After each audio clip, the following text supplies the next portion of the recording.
Ladies and gentlemen, please welcome your host for tonight's special post-screening conversation, Stephen Colbert.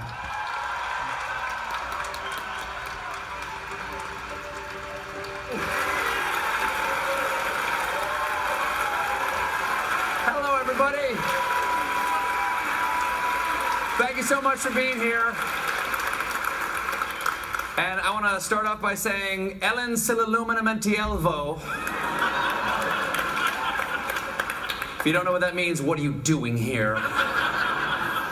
I want to start off, first of all, tonight to thank Fox Searchlight for bringing this film to the screen and then bringing it here to the Montclair Film Festival and having the brilliant idea of simulcasting it right now to almost 400 theaters across the United States right now. Hello to everybody watching right now.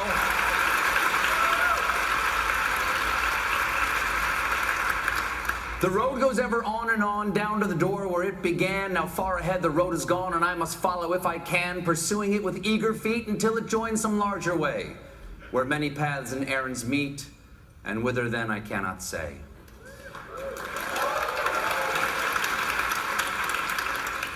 Like Tolkien, I consider myself something of a hobbit. And that is the Hobbit walking song. That is Bilbo's walking song, and it is so true. Whither then I cannot say, because I get to do some amazing things in my job, and this is one of them. It gives me amazing joy to be here tonight, share this movie with you, and to share the evening with our filmmakers and our stars. Please welcome the director, Dome Karukowski, Lily Collins, and Nicholas Holtz. Thank you so much.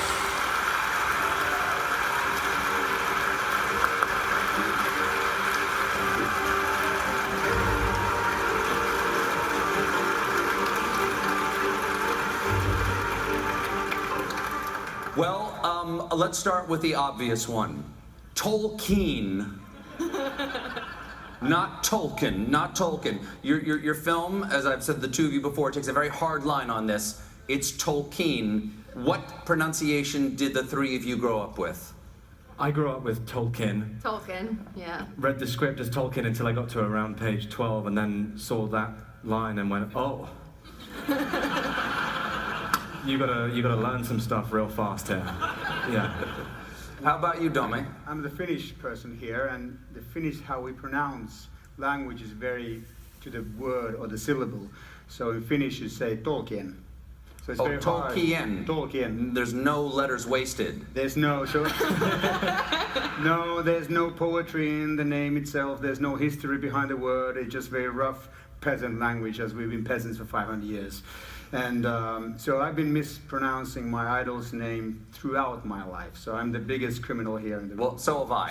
I said Tolkien my entire life.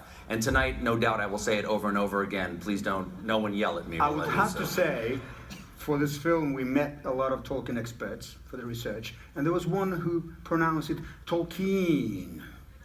So I think you can take some poetic license with the name also. Tolkien. Every time. Imagine sitting with a person talking for hours and hours about Tolkien. So every time you come to a moment, well, what Tolkien meant with that, and then, of course, what Tolkien said, and then after Edith Tolkien, it's one of those moments you try not to. I mean, you want to appreciate the person being there, but yes. It was interesting. Well, Dome, I'm going to start with you. Why did you want to make this film? What does Tolkien mean to someone who grew up in Finland? Well, Tolkien had a very profound meaning also in my own storytelling. When I first read The Lord of the Rings, I was 12 or 13, and I was a very miserable young man, as often people are at that age. But I was being bullied. I was at that time growing without a father, who I got to know later in my life. I was an outsider, I was an outcast, I had moved a lot. I did speak 3 languages at the age of 4 because of the moving, because of my background. But kind of those stories became friends. It became an escape from that misery and that lonelihood. And then rewinding, go fast forwarding 30 years later, you suddenly encountered the story where Tolkien was experiencing the same emotions at the same time when I was reading those stories. So at that young age, he was an outsider. I was very poor. We didn't have running water when I was young. He was poor. you know, the yearn to find friends, the maniac yearn to find friends was so inherent in him. So it felt I related, or there was a destiny in that. There was a destiny that this is specifically the time of story that needs to be told. Well, Lily and Nicholas, what were your relationships to Tolkien before you played these characters? I was a huge fan of his work growing up in elementary school. I moved from the English countryside to Los Angeles when I was 5, and I used to grow up running around the woods and the forest pretending there were fairies and elves and magical creatures. Wanted to be one of the elves myself, and I even auditioned for Peter Jackson's film The Hobbit.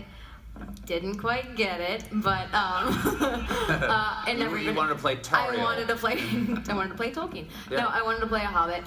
No, I auditioned for Evangeline Lilly's part, which was, you know, an elven princess. So They gave it to the other Lily. the other Lily, yes. But so it was something that was very at home and at peace for me to play a character like that. And you know, little did I know that years later I'd end up playing the woman who inspired those characters.